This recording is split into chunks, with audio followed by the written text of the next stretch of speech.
Okay folks, Mr. Marie here. Today we're going to show you folks the way to cut down our casting. So this is one I had left over. We do have the mold rammed up. I didn't pour it off because I need a second person here to help me with that. And obviously we're kind of here by ourselves, so we'll get to that later on. But our casting is going to look similar to this. So this would be our sprue. So our metal comes down into the casting, into the mold, fills in this void. Here's our gate. And then we would have our second casting here, and then our riser, and it will come up this side. Okay, so we would now want to take and cut this thing down and get it to the proper size. All we want to do is have this rectangular part. We have to cut the rest of this other junk off of here. A couple different ways we can do that. So as you like the manual way, I know you guys like using hacksaws. You can take a hacksaw, set this thing up in a vise, and cut it apart. The other option is to use the Sawzall. This will expedite the process, make it a little bit quicker, and also kind of showing you folks how to use another tool.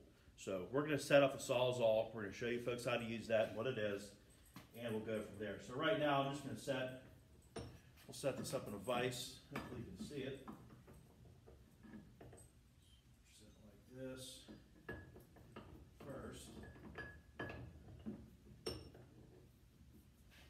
And we will start by cutting the gate off of here. Now to set up our Sawzall. Okay, so this is what it looks like. The Sawzall is the Milwaukee brand. They're the ones I think that came up and developed that. This is a reciprocating saw. So this portion comes in and out in an up and down motion, and that's what does the cutting. Okay, this is what a Sawzall blade looks like. Now this is a metal cutting blade. It has very small teeth close together. Sort of looks like a hacksaw blade. Okay. Here's a longer one, which we're going to use this. It makes it a little bit easier for our work. How does this thing go together? You have to turn the arbor. There's a nut right here. It's about a quarter of a turn. It's on a spring, so we're going to hold that, take our blade, put that down inside. Okay, let that go. That should release. I always take and give a pull on this to make sure that the blade's locked in and that it's ready to go. Next, we'll take and give the power here. Okay, we'll plug this in. And we're ready to go. So when I squeeze the trigger, that moves. Think of this like a big electric knife. You go to a Christmas dinner, someone's going to cut up the ham, or for Thanksgiving they cut the turkey down. They usually use an electric knife. It doesn't look like this, but if you can operate this properly, you might get that torch passed to you for the holidays. Okay, so we're going to start to cut this thing down. Now, with the Sawzall, we do not want to go full throttle. Not the proper way to cut this metal. If you're cutting wood or a softer material, you could probably do that. What will happen with the aluminum if we try to cut like that, that aluminum will get so hot, it will actually start to melt to the teeth of the blade, and then our blade's junk. Okay, so we don't want to do that. We want to cut nice and slow through this. We're also going to rock this back and forth. This has like a foot pad on it. We want this to be close to the material or against the material. That's going to help stabilize this thing as we start to cut. If not, it's going to jump all over the place. As you start to cut, you're going to find the sweet spot. If I go too slow, it's going to bounce around. If I get too fast, it could also start to bounce around. So we'll find a sweet spot with the speed. It's probably going to be about right here. And that saw will work very efficiently. It'll cut the sprue, the riser, and the gate off of that project. We're going to get as close as we can without damaging the main portion of the tenderizer head. So, you know, we want to keep that rectangular portion. We don't want to cut into it. Okay? So, bring this over. We're just going to set our Sawzall against here. Now, I'm going to start on a little bit of an angle because I have that big sprue and a riser on there. Now this cord might get in the way. I should probably take an extension cord and plug it in. And that way this is out of the way. So I'm going to grab an extension cord or a cord reel. We'll replug this in and then we'll start to cut it. Okay, we don't want to slice through that cord as we're cutting. That definitely make an unsafe working condition. Okay, so give me just 1 second and we'll get that. So as you can see, we set that cord reel up.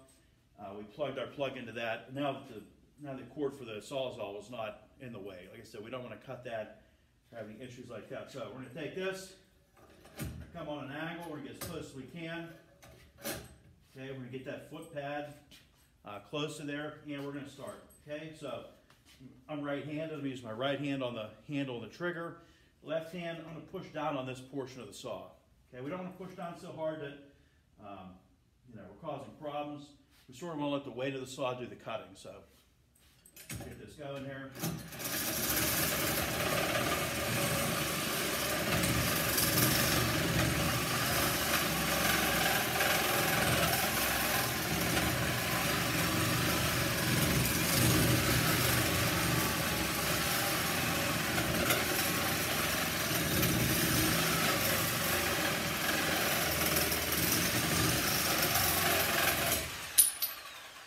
That side peeled right off.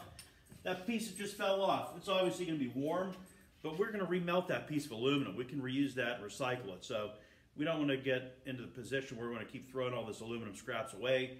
We will remelt this, and that'll be part of somebody else's project next. Okay? So we'll rotate our work this way here. Okay, and we'll cut that off. Now you'll see there's some other scabby looking edges on here. We probably won't be able to cut this off with the Sawzall. I have a grinding wheel that is specifically meant for aluminum. We will take an angle grinder after this and touch it up. So I'm getting ahead of myself. Let's get this part cut. So once again, take that foot, get it against our material. Nice and easy, make that cut through. We don't want to put excessive pressure on the Sawzall. We don't want to put extra stress on the blade, stress on the motor, etc. Okay, so nice and easy, we'll cut through again.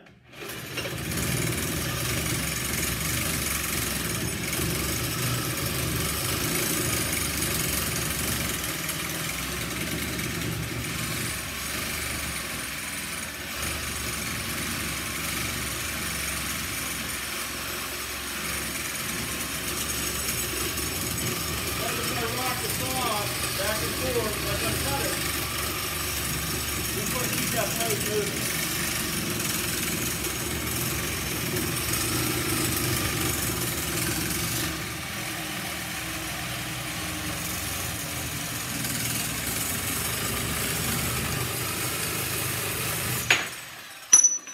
Okay, nice and easy. We didn't push hard, we let the saw do the work. And it slices it right off. As I said, you could use a hacksaw, but that is going to take a lot more time. Okay, if you cannot use the Sawzall properly, if you start the Sawzall and it's full throttle and it's unsafe, I'm going to tell you, Sawzall's out of the picture, get the hacksaw. So don't be that guy or girl that wants to try and make this thing move faster. Take your time with it. It's not a race. We're looking for quality work and projects. We're not looking for slick, quick, and get it done. Okay, so we have this part complete. I'm done with the Sawzall. We'll use the grinder for the next couple parts. So to get this to fit back in the case properly, don't just leave it laying around all over the place. Okay, to take that Sawzall blade out, we want to twist that arbor nut. Okay, blade lifts straight out. Blade's probably going to be warm, so watch how you handle it. Okay, blade goes in the case. Unplug the tool. Tool goes in the case. Okay, our cord fits in this open section. You're going to say, Mr. Marine, why are you showing us how to do this? Because people don't put it in the case. They take this, they leave it out, they chuck it in the tool cupboard. Everything has a process here, so let's get it back in its case. Latch that closed, and life's good. Put that back in the tool cupboard, and we're where we need to be at. Okay? So, next step's the grinder. We'll get that pulled apart and show you the next step. All right, folks, next step in the process, we said we're going to take a grinder, we're going to clean these edges up on here. Okay, we're going to take this down basically to our base metal. Now, with the grinder, there are two types of grinding wheels in this class for grinding. Okay, the first type of wheel we have, if you look in the top left corner here, it says grinding wheel, quick action, ferrous, metals, and stainless steel. Okay, it has a maroon appearance to it. This is for steel only, or stainless steel or ferrous metals. Aluminum is not a ferrous metal. It's non-ferrous. If I try to grind aluminum with this, this is going to fill up with aluminum shavings, and it's pretty much going to ruin this grinding wheel. Okay? So we don't want to use that one. We want to use, this one's wore down a little bit. It says aluminum on it. The entire thing is a grayish color. The aluminum grinding wheel is what we want to use to grind that material. Okay, it's not going to clog up like a standard grinding wheel would. Okay, so we want to change out the wheel on the grinder. How do we do that? So, Milwaukee Angle Grinder. Folks used these a little bit last year, but I didn't show you folks how to change the wheels out. We're going to show you that right now. So first off, make sure the grinder is unplugged. Okay, step 2. This is called an arbor lock. Right now, that wheel spins. When I push the arbor lock,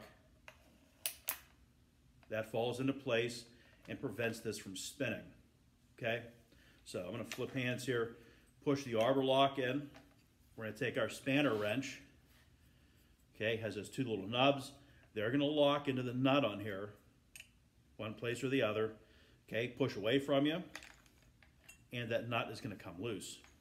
So, my thumb is still on the arbor lock. We're still holding that in place. Take our other grinding wheel off. We're going to put our aluminum wheel on. Please make sure it's centered. This nut has 2 different sides. One side is flat, the other side is raised. On these wheels that are 1/4 inch thick, our grinding style wheels, that raised portion goes inside of the wheel. It helps it center up. So we're going to start that to thread it, give it a couple spins, snug it up by hand first, let go of the arbor lock. Then I want you to take and look down the wheel, and I want you to spin this. Okay? Once you can see that it's centered up and the nut is seated, then you can tighten it up. If this wheel is not centered up and you try to tighten it, you'll blow out the center of the grinding wheel. Okay, in that case, it's garbage. We have to take it and toss it. So, we're good to go. It's centered up. Arbor lock is in again. Take our spanner wrench, put on that nut, pull it towards you, and now that nut is tight. Okay, I always give it a free spin afterwards just to check it. Okay, free spin doesn't cost anything, but it's there to help us out for safety. We're going to plug this in, and we're going to start to grind that material. So, I'm going to take my grinder, left hand on the handle, right hand on the switch, so I'm a right-handed person. Okay, we're going to flip that down, and we're going to take this down to flush. Okay? I'm going to work this all the way around the project to get it flush. We do not want to go to the base material. We just want to take it so that it sits in the milling machine a little bit nicer. Okay? So we'll start that process here now.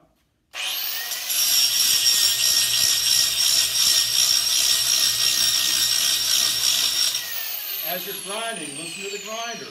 We don't want to stress this thing. So right there, you could hear the tone of the grinder, and it wasn't working extremely hard. I'm going to push down on it hard so you can hear what that sounds like. I do not want to hear that when you're grinding, okay?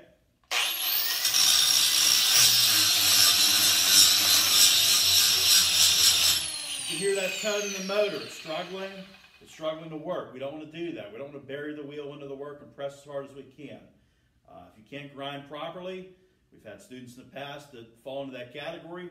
They get to do this work with a file. So it's much easier with a grinder to use it properly and safely. If you're pushing down that hard, you're going to wear out my grinder. It could potentially kick back. There's other things like that. So just use it properly and we'll be good.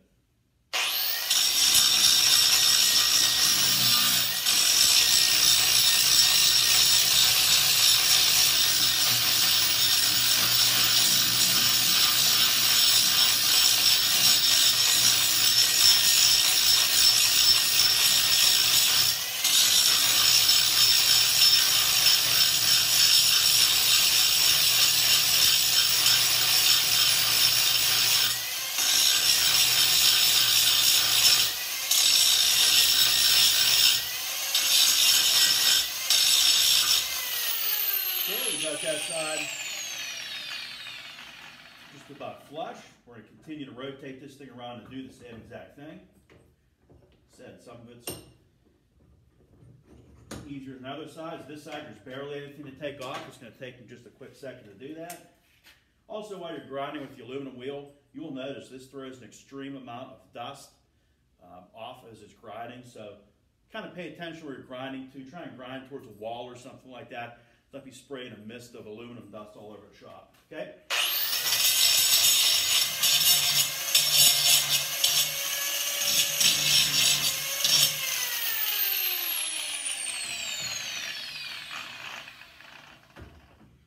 This side, we actually don't even have to do any grinding on there. It's pretty clear.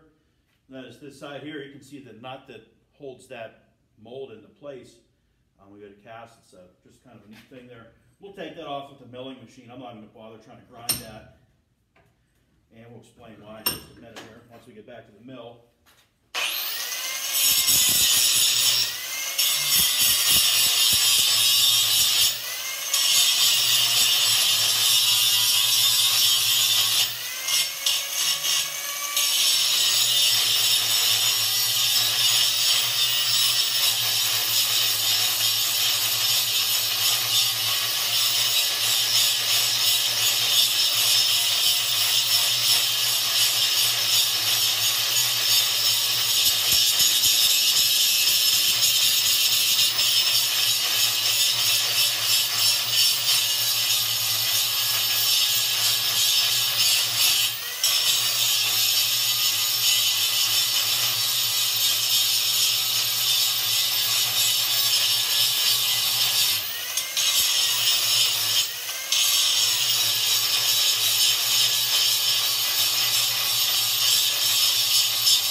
Okay, so with that said, we have our rough casting.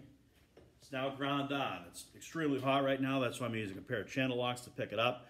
But this is ready for machining now. We have the, we said the sprue and risers cut off. The gate is cut off. We ground down the excess. Now we're going to set this thing up in a milling machine. And we're going to take that milling machine and we want to clean this up and have a nice clean piece of material. So we want to square this thing up. And once we square it up, we will mill the ends of it, and then we'll cut the grooves and so on and so forth. Okay, so next step, we'll meet you guys back at the milling machine.